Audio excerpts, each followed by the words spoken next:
Hello there, time to test some new drugstore dupes I picked up when I was in the US. In two previous videos last year, I explored how e.l.f. formulas stack up against some of my luxury or mid-range products at home. The brand is here again. There were some other e.l.f. formulas I was excited to finally track down in American drugstores, but NYX and CoverGirl pop up too. So how does Dior's famous mahogany lip oil compare to a similar NYX shade? What about the much hyped Halo Glow wands and their Charlotte Tilbury predecessors? Can you tell the difference between e.l.f.'s latest dewy blush and Rare Beauty's bestseller? Keep watching. Rare Beauty's Melting Cream Blush appeared in my last comparison. Now let's dive into Soft Pinch, the $70 million sold a year sensation. These powerful, highly pigmented liquids come in a dewy and matte finish in 13 shades. They've appeared in many of my videos.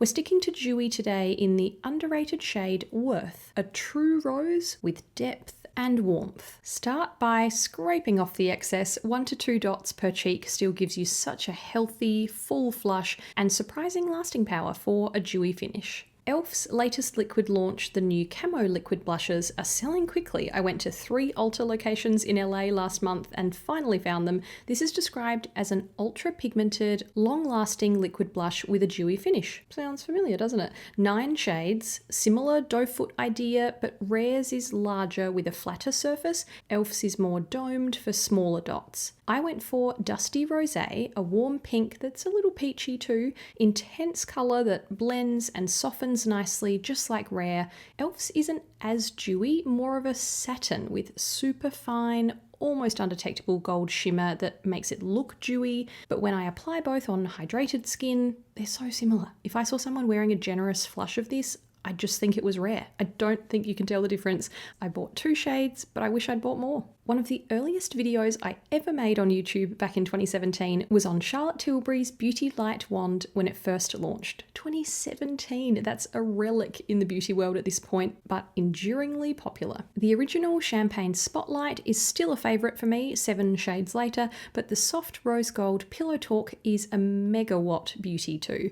Generous sponge tip applicator and a little on-off twist to avoid glowy explosions in your makeup bag. They pack such a punch, but blend beautifully, so you can use a light hand and pat it onto the cheekbones for a candlelit glow. We talked Flawless Filter and Halo Glow in a previous episode. Now welcome the e.l.f. Halo Glow wands. I grabbed the blush and contour wands too, but I'll start with highlight. This lightweight liquid blends effortlessly for dewy, radiant skin and comes in 3 shades. I grabbed Rose Quartz. This cap twists open with a similar but smaller rounded cushion tip and no on-off switch. This is a slightly lighter, icier, cooler pink. Charlotte Tilbury suddenly looks quite gold in comparison, even though it's still a rose gold on the cheeks. If I'm being really picky, I think Charlotte's has a more seamless, dewy finish that could be your skin looking gorgeously glowy, whereas I notice e.l.f.'s shimmer sitting on my skin a little more. But it's a subtle difference, still pretty close. I'm no stranger to a shadow stick, but I recently tried Bobbi Brown's Longwear Cream formula for the first time, a famous, smooth, one-and-done shadow.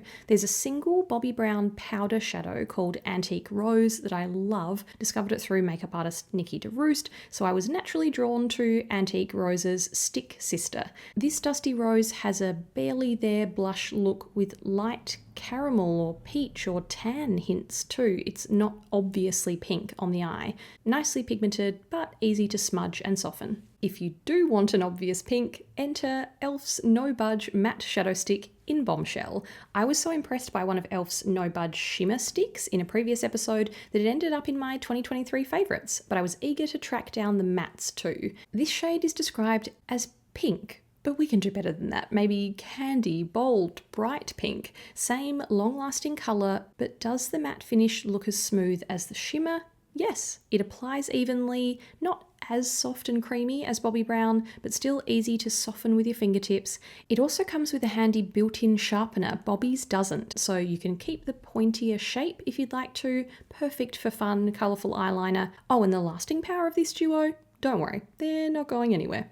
As the Australian Eras tour dates rapidly approach, my sparkly shadows have been getting more attention. One of my favourites is Lisa Eldridge's Liquid Lurex formula. It's what I reach for every time I want a bit of glitter and fun. They're a creamy liquid, not thin or watery, and packed with pearls. Bianca is a light heather pink with silver, pink, and lavender pearls. The silver really dominates for the most radiant, luminous, glamorous finish, almost wet look at times because the fine pearls catch the light in a stunning way. But luckily it's easy to work with and I often just blend with my fingers. A glitter shadow I wanted to grab in America was the CoverGirl Exhibitionist by Kelsey Ballerini Liquid. If you're a rose gold fan, all 5 shades from Kelsey's collab are variations on rose gold.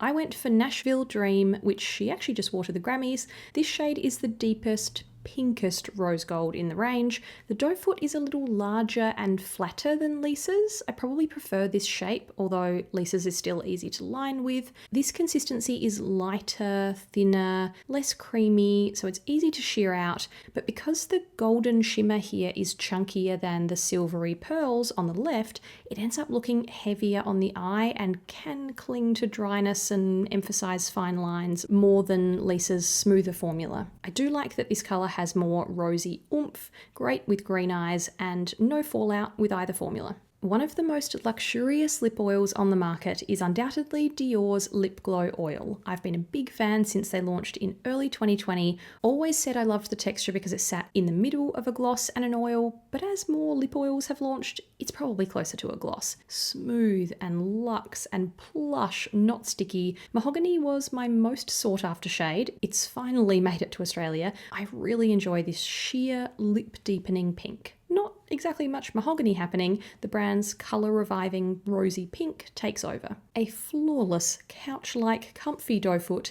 and tasty peppermint scent. I'd never seen NYX Fat Oil Lip Drip Lip Oil in person, so I snapped up Status Update, a non-sticky, high-shine formula for a hint of colour and 12-hour hydration. Okay, if I want lasting hydration like that, I'd personally rather stick to a nourishing lip balm, but this certainly feels comfy on. Similar doe foot shape, smaller and not as cushiony, with the same product pooling on top.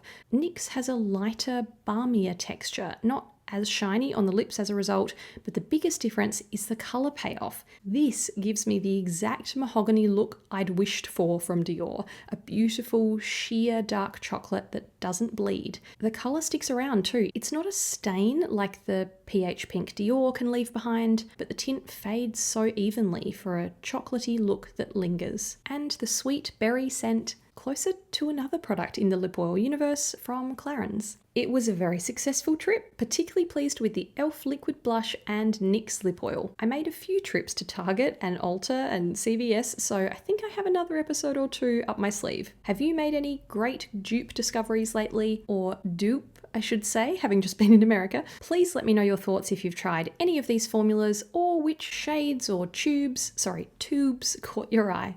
Thanks for watching. See you next time.